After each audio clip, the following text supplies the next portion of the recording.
crisis, or at least a gaffe. As far as I can see, I'm sorry to keep on quoting Andrew Jimson, but he said, I apologise to anyone, but I have never managed to see anyone who's written an amusing profile of Mr. Hunt as Health Secretary. He has achieved the extraordinary feat of making his portfolio seem quite dull. Secretary of State, you have lived through and survived one junior doctor's strike, the first ever in NHS history. There are others looming.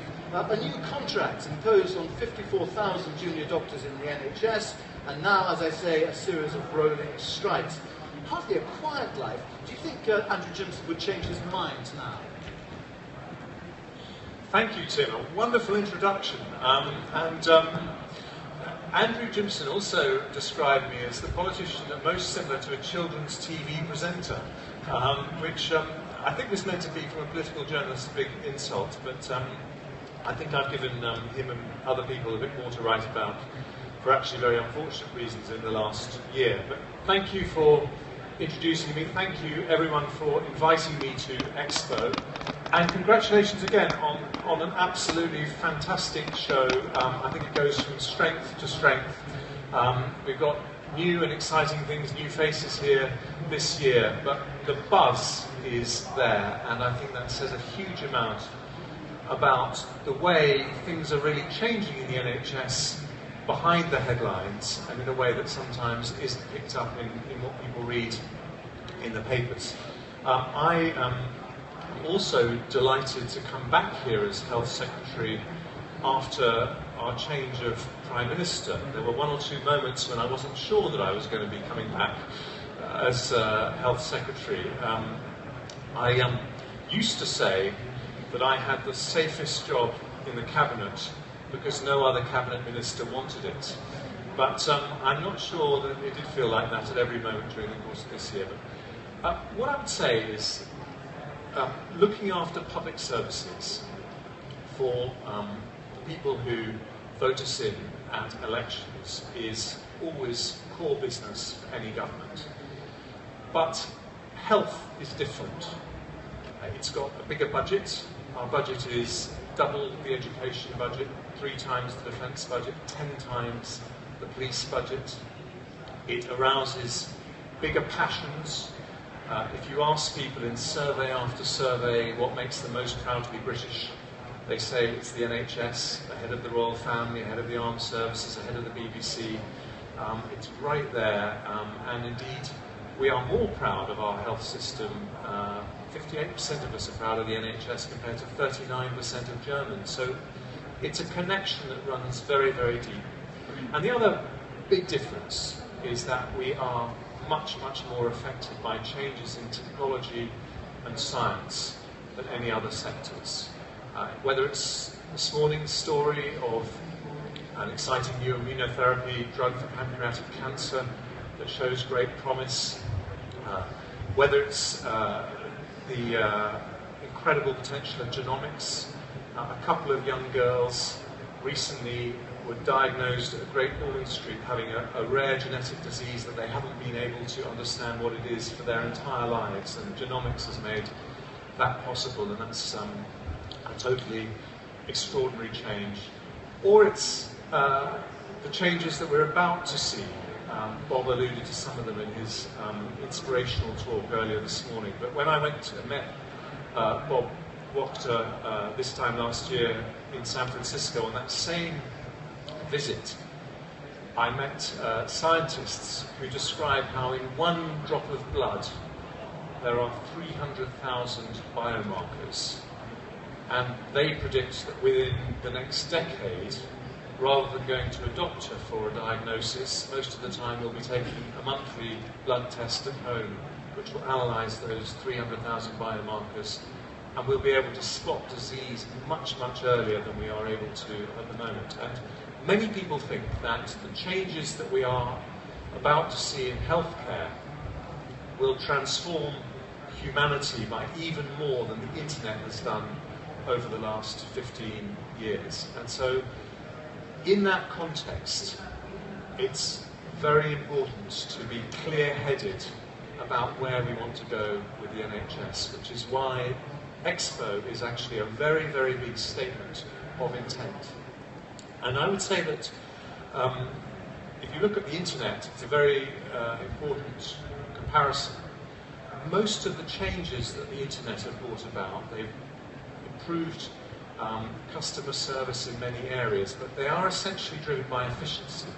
So if you look at the airline industry, they're saving about £2 billion a year in this country because of the move to booking our tickets online and so on. The banking industry now, 90% of transactions are done electronically. They are 100 times cheaper than the old days when we used to go to the bank with our checks and pay them in. And in healthcare, we have that same efficiency gain. The NHS used to be, I'm praying it still isn't, but used to be the biggest purchaser of fax machines in the world.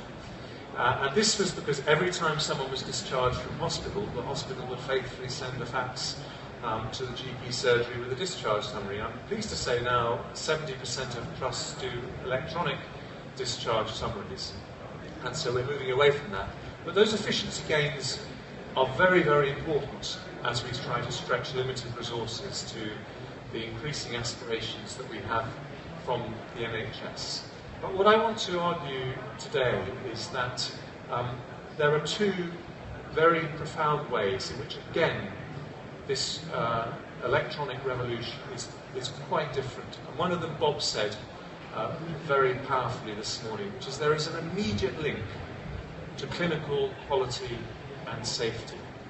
So if I give you an example, 10 years ago, if you went to an A&E department in this country, they wouldn't have known anything about you. And they would have then had to make a judgment about the person who walked through the front door of that A&E department purely on the basis of what they saw. And obviously, if you were unconscious, that's a very difficult process to go through. Now, 77% of A&E departments have access to the summary care record, which is actually something we've inherited from Connecting for Health, the IT program that Bob was talking about. And of course that is transformational if doctors know your allergies, if they know that you're a diabetic, if they know some elements of your medical history. And so there's a direct impact on clinical care and safety. But there's another change as well which technology makes possible, which is it puts power for the first time really in the hands of patients. If you're able to Google your symptoms, information leads to power, leads to decision making, and leads to autonomy. And that is a change that some people describe as the democratization of healthcare. Some people say this is going to lead to a completely different relationship between doctor and patient, where patients are for the first time in the driving seat of their own healthcare. And I want the NHS to be absolutely at the forefront of those changes.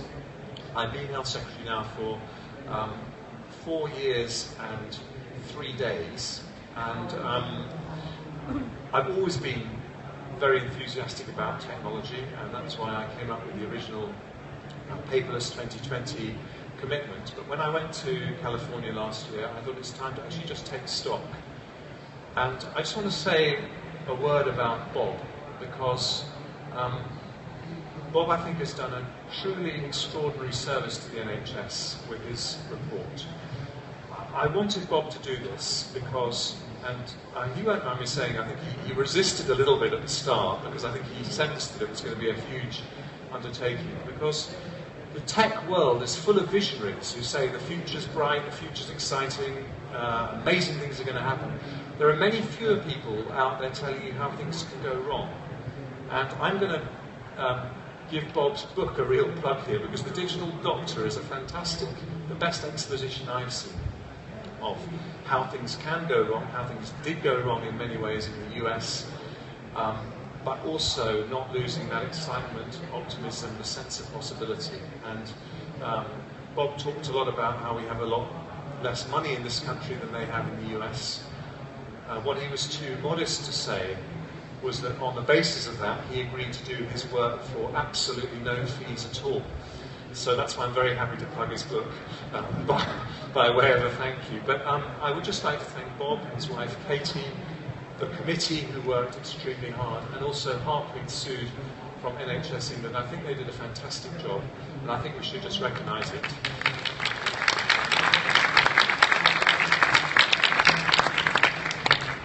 Now, one of the things I said to Bob was, we do unfortunately in the NHS have a bit of a tradition of very worthy reports being published in a blaze of publicity and then quietly gathering dust on a shelf somewhere and never being implemented. And Bob has cleverly made sure this is impossible by making sure the report is only online.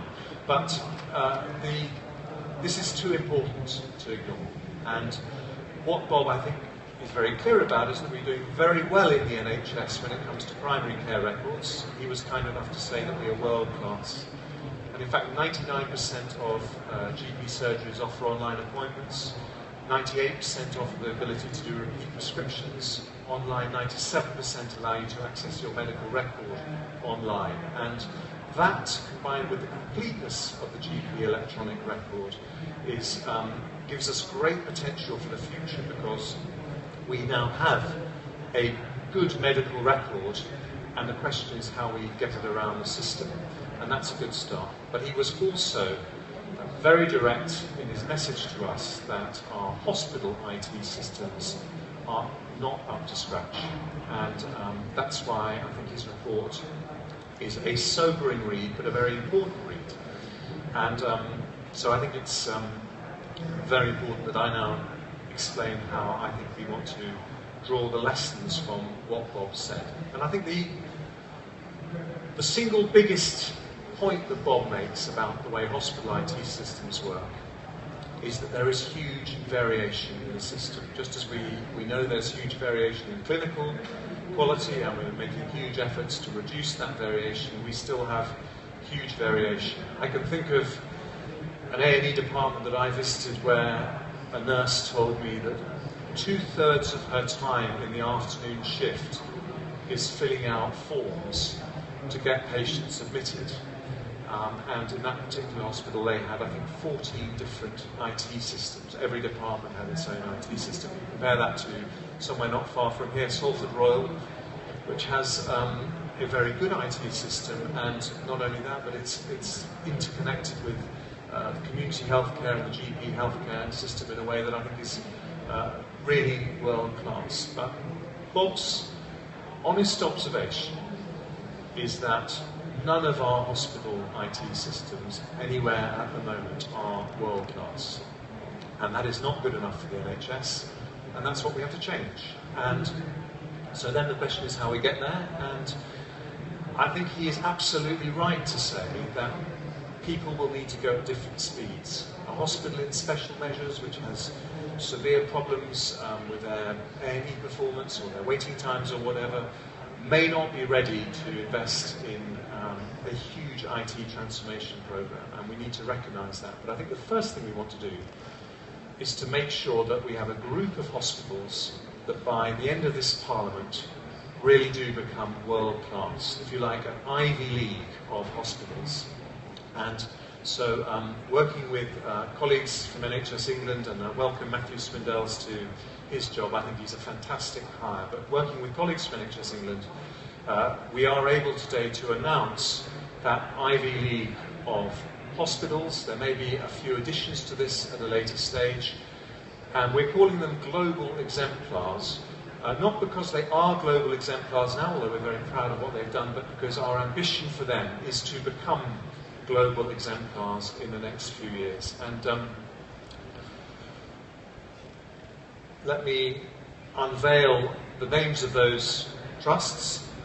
And what does being a global exemplar mean? Well, the first thing is that they are going to have access to funding, to some of that £4.2 billion that was allocated to this very important job in the spending review, up to £10 million each, which we'll be expecting them to match fund. And that will help to really kickstart their IT transformation programs.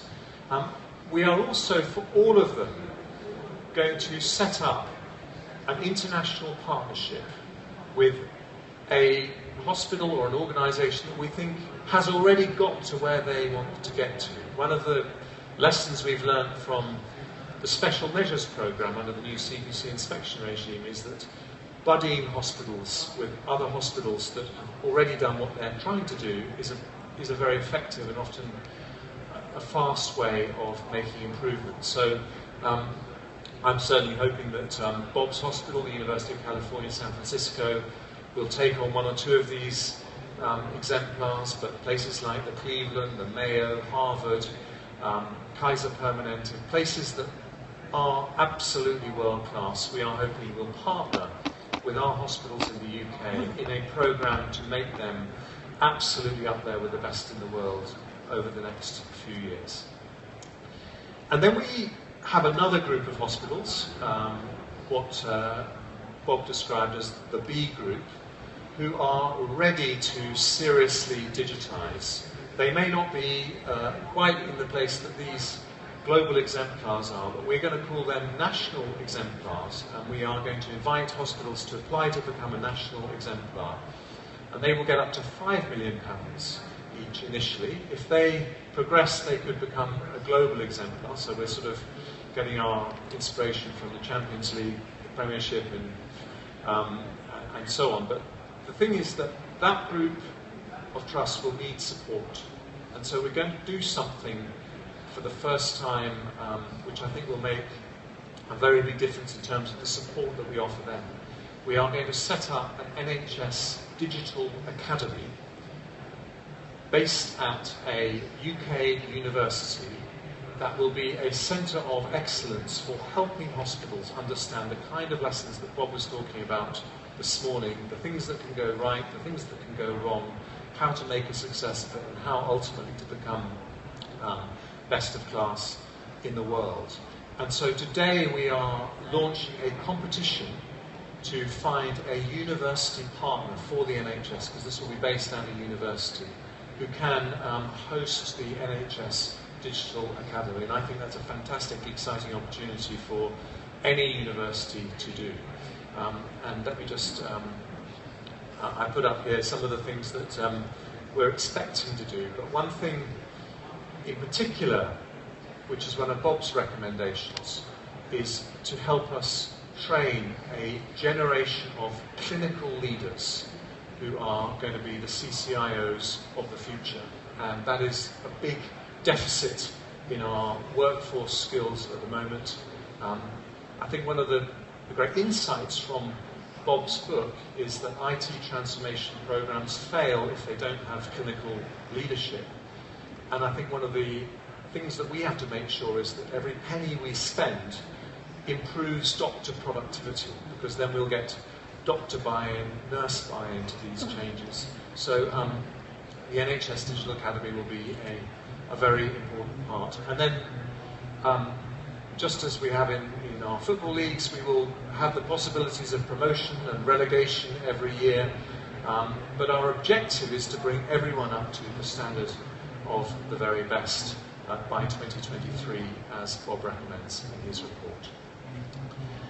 Now I just want to talk for a moment about the other side to this technology revolution, which is the impact on the culture in healthcare and the impact on patients.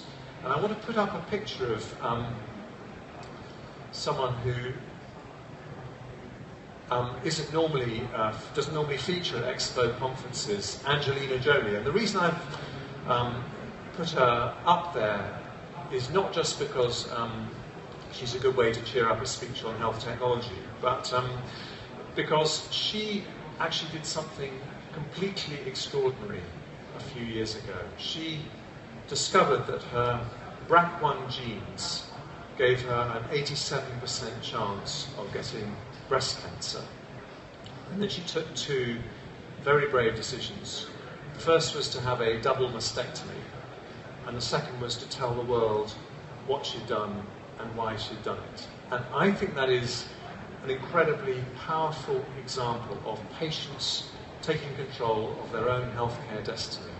And that is what is going to be opened up going forward if we can get this right. So today I want to announce 4 additional things that will really help put patients in control of their own healthcare destiny.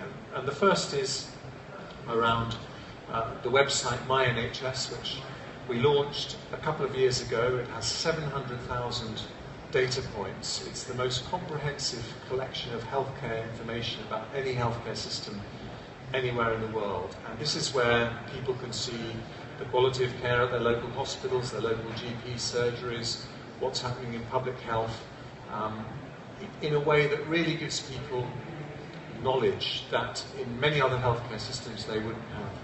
And we are going to improve that further with improved visualization so that people can plot the data in interesting and imaginative ways, improved customization in many areas, but most particularly we are going to be putting some new domains. So this was something I actually announced it was our intention to do last year, but we have now given Ofsted-style ratings by CCG area in dementia, diabetes and learning disabilities. And dementia one we actually published in August. Diabetes and learning disabilities we are publishing for the first time today so that people can actually see how the quality of care they're getting in their areas compares to other areas. And over the next couple of months we will be doing the same for mental health provision and for maternity as well. So this is a big step forward. The second area that we are announcing today is a move towards self-diagnosis. And I want to be clear, we are going to have a new online resource for NHS patients. What this is not doing is ever replacing the role of a doctor or a nurse or someone with clinical training who needs to make a clinical judgment about the treatment people need.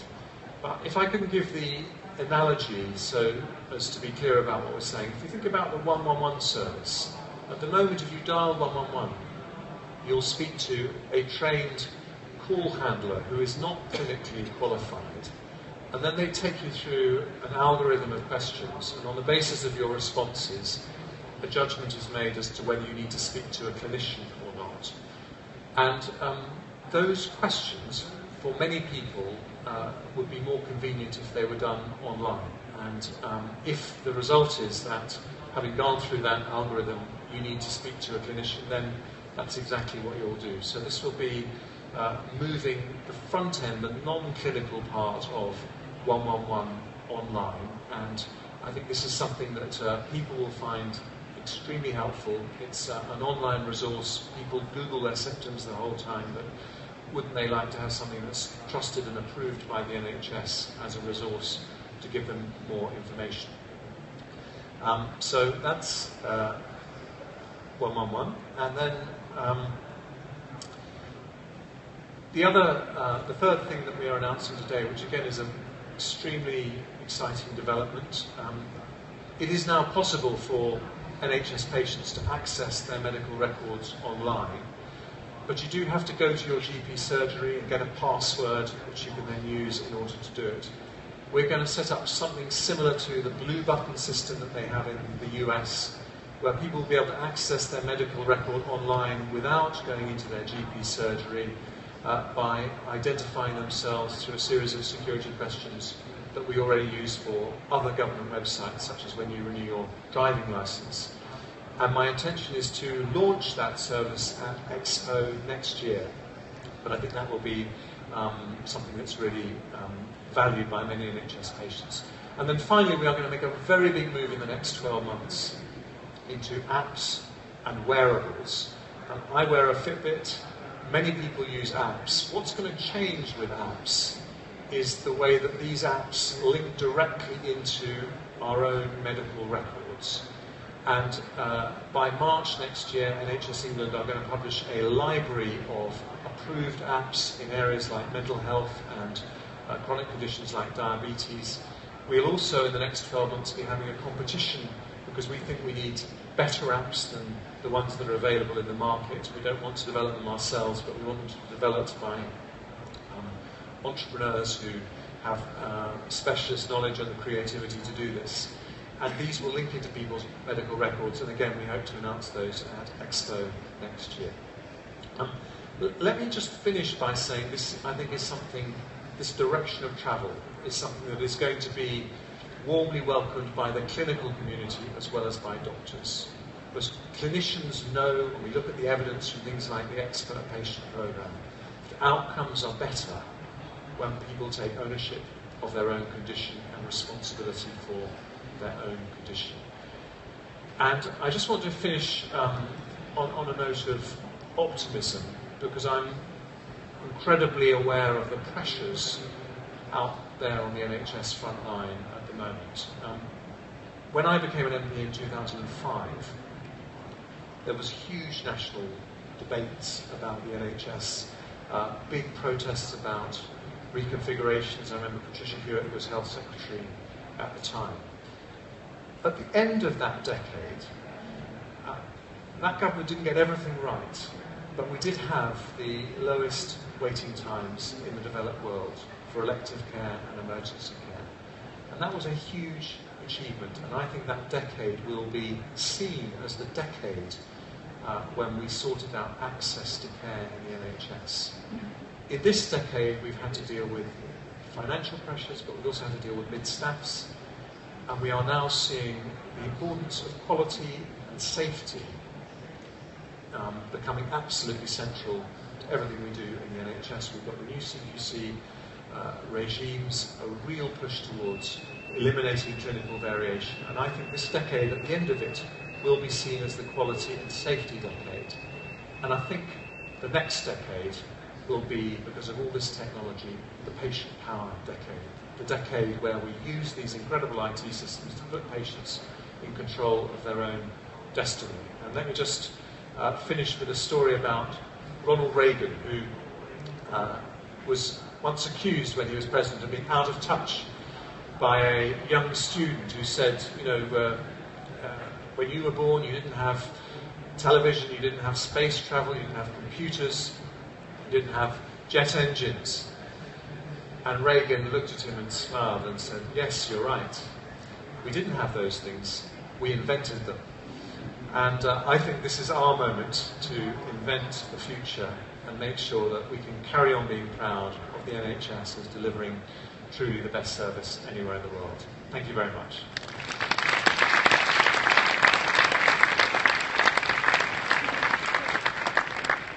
Secretary of State, thank you very much indeed.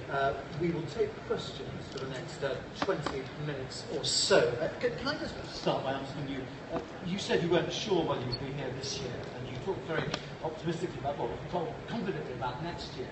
What exactly was the conversation with Theresa May? I mean, were you her first choice? Were you her first choice to Health Secretary? I believe I was, but you'll have to ask her that question. I actually maybe the only health secretary in history who's actually asked to keep their job not once but twice, because before the last election I asked David Cameron to stay, and when we had the change of Prime Minister I asked Theresa May if I can stay as well. So I'm.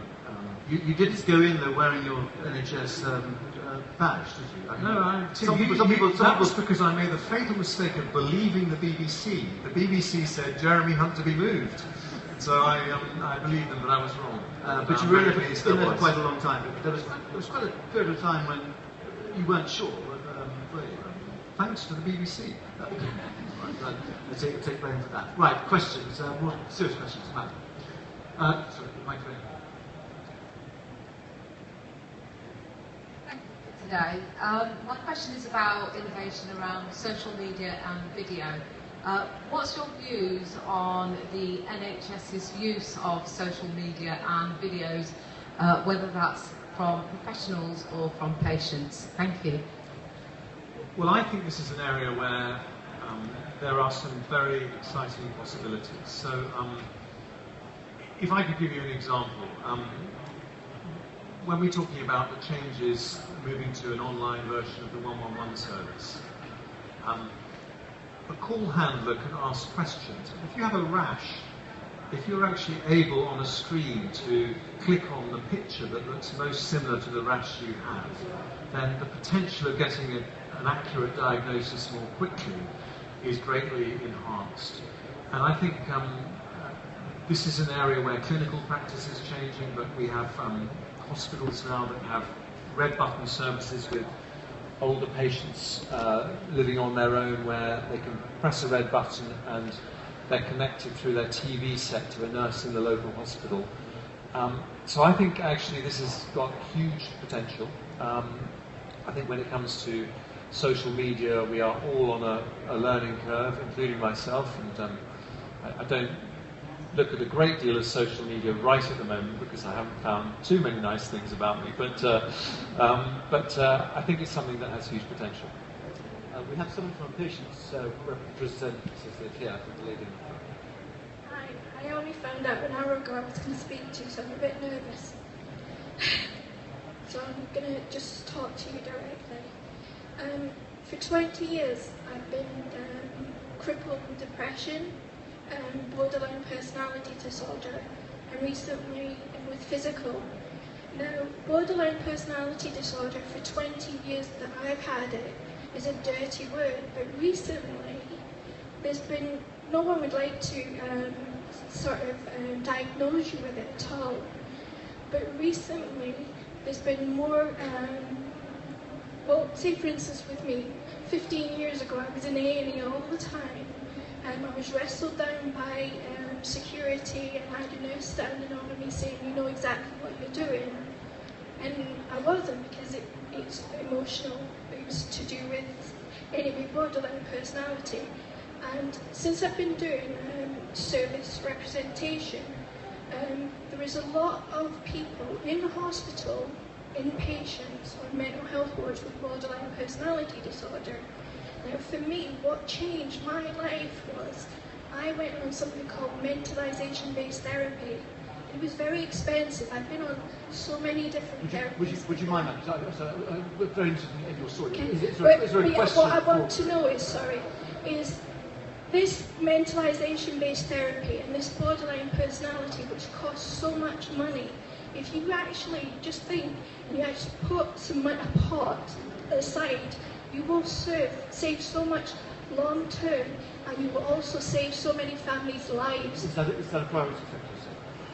Well, can I just start by commending your bravery? Because I think actually to ask a question like that and to talk about your own condition like that is something that takes a huge amount of courage. And one of the things that we have to be much, much better of as a society is removing the stigma around mental health conditions. And the simple fact of you speaking openly like that helps to do that.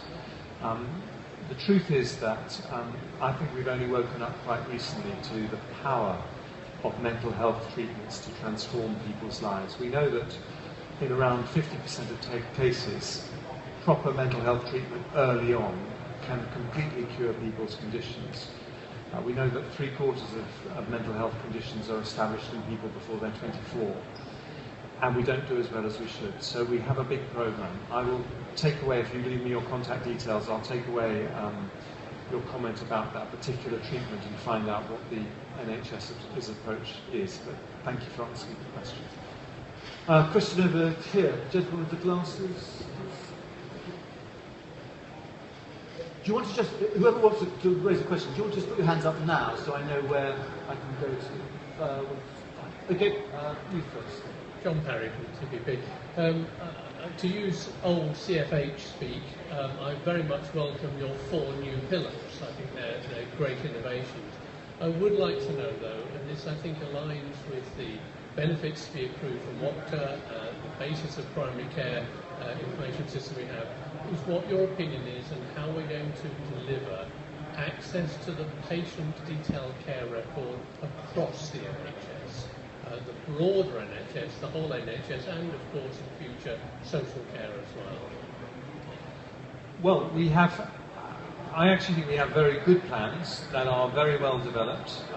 The intention is that the GP medical record will be available across the whole of the NHS by 2018 and across the social care system by 2020.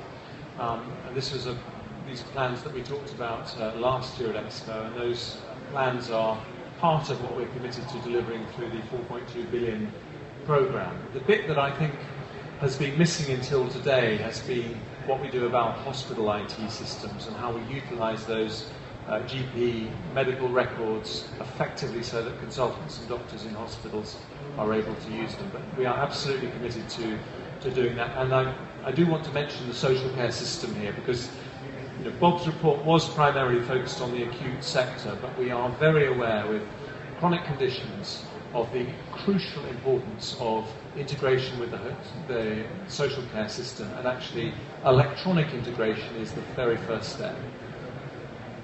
Okay, question in this block here. So, do we have any more mics? Yeah. Here you go. Do you want to just hand the next mic over to the person in that block there? So, hello, and thank you for your talk. My name is Roger Kinner. I listened to quite a lot of Americanized language in your setup of secondary care, the Ivy League of the best hospitals, and very much a sort of US orientation. And I guess I've started to feel a bit of a creeping fear around whether or not UK PLC are really going to get a substantial amount of the money that's going to be spent on improving the quality of informatics in secondary care, compared to seeing that money go to overseas and actually not enable UK PLC to better itself by that initiative. Well, let me be very clear. I'm not a fan of the American healthcare system. I mean, I think they have huge swathes of the population who are uninsured, huge disparities between the best and the worst. But they also do have some of the best hospitals in the world, and they certainly have the best IT in the world. And I want nothing but the best for the UK. Now, I think there will come a stage where we are starting to power ourselves, and I think that actually, when I'm hearing from companies like TPP and EMIS and the extraordinary things that are happening in primary care IT, I'm beginning to see world-beating British companies which we want to back. But I do want to make sure that our hospitals are learning from the people who are the best in the world as they are now. And in this area, I do think that it would be a mistake if we closed our eyes to what's happening in other countries which we can learn from. Question over here. My name's Charlotte Peters-Rock. I'm speaking on behalf of Cheshire Area for Cheshire Action. It was wonderful to see about the new hospitals, the new regime for hospitals, which will make them world beaters.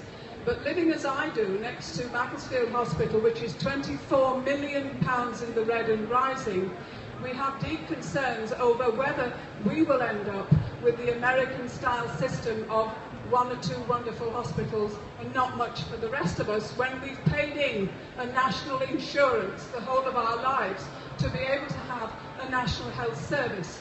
The other thing I wish to raise is the fact of valuing not only the patient, who is not a customer but is a human being.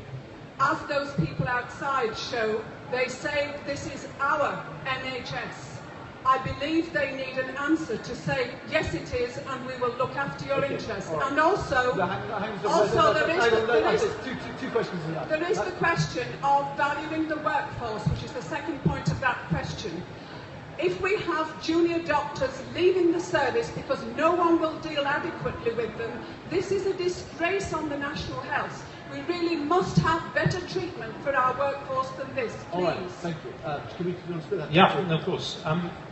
Let me be very straightforward. It is our NHS. The NHS is one of our proudest inventions as a country. We were the first country in the world in 1948 to say it doesn't matter who you are, rich or poor, young or old, north or south, you should have access to the best healthcare without having to worry about your checkbook. And that is something that is deeply in the DNA of all British people. And I believe, I don't want to get into politics, but I believe this government has shown its commitment by the resourcing that we've put into the NHS in a period of very challenging austerity. I completely agree with you that valuing the workforce is going to be absolutely essential going forward. I think you mentioned junior doctors. I think they do a fantastic job. They work very long hours, nights and weekends, and I very much hope we can resolve our current dispute quickly. So can we please stop treating them as beggars? Thank you. All right, okay, just on that point, I mean, you co-authored a book on denationalisation of the NHS a few years ago. I mean, your critics would say that that is your aim now. Is that it or not? No, I've never supported that, and I actually contributed a chapter to a book which many other people contributed to, and I didn't write the chapter on the NHS. I've never believed that, and I never would. I am NHS through and through. Okay, right, some more questions, please. Anyone this block? Who's waiting? You are. Yes, quickly, glasses at the back. Sorry, I'm as blind as a bat. Go on.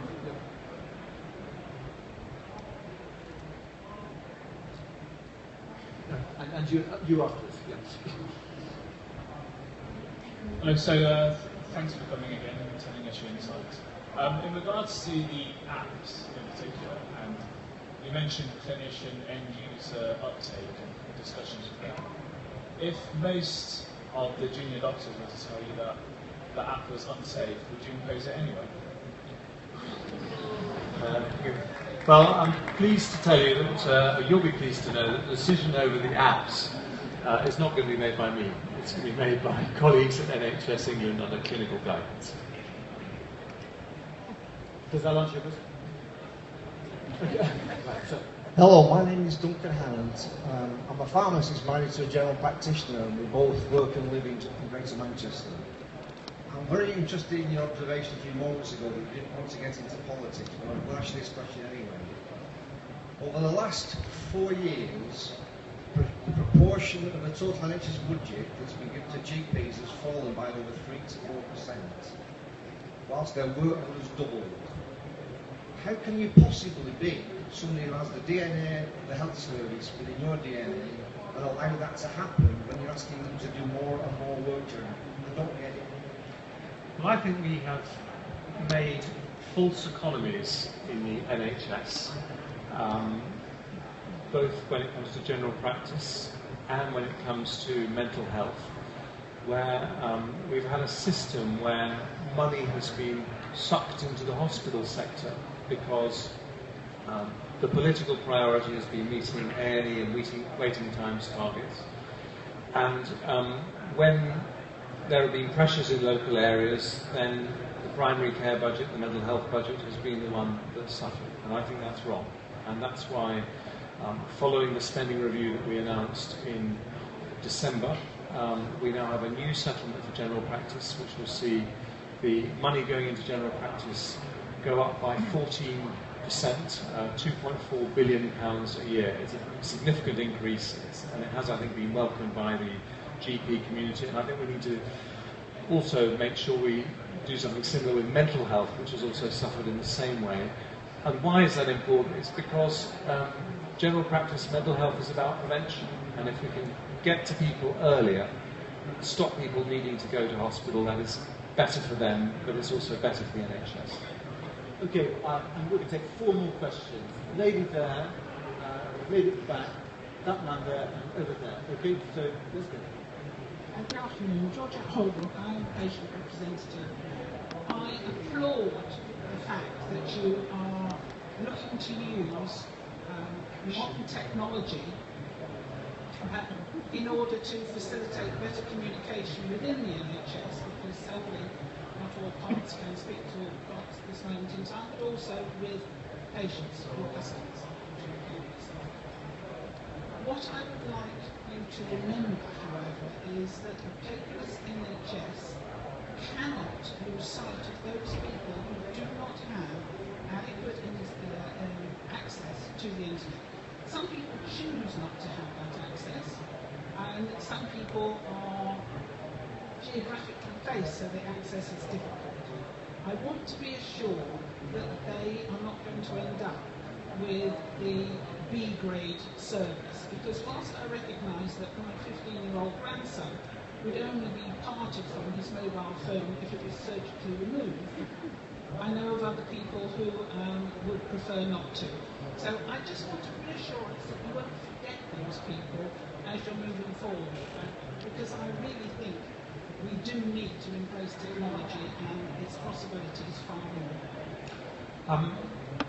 I think you're absolutely right, and that is where we have to remember that the NHS was set up for everyone, and it has to be there for everyone. We have a social mission as well as a medical mission, and fairness is the heart of what we do. And what I would say is that for those people, it is thankfully it's getting a smaller and smaller group of people who don't want in any way to be connected online, but that is absolutely their right.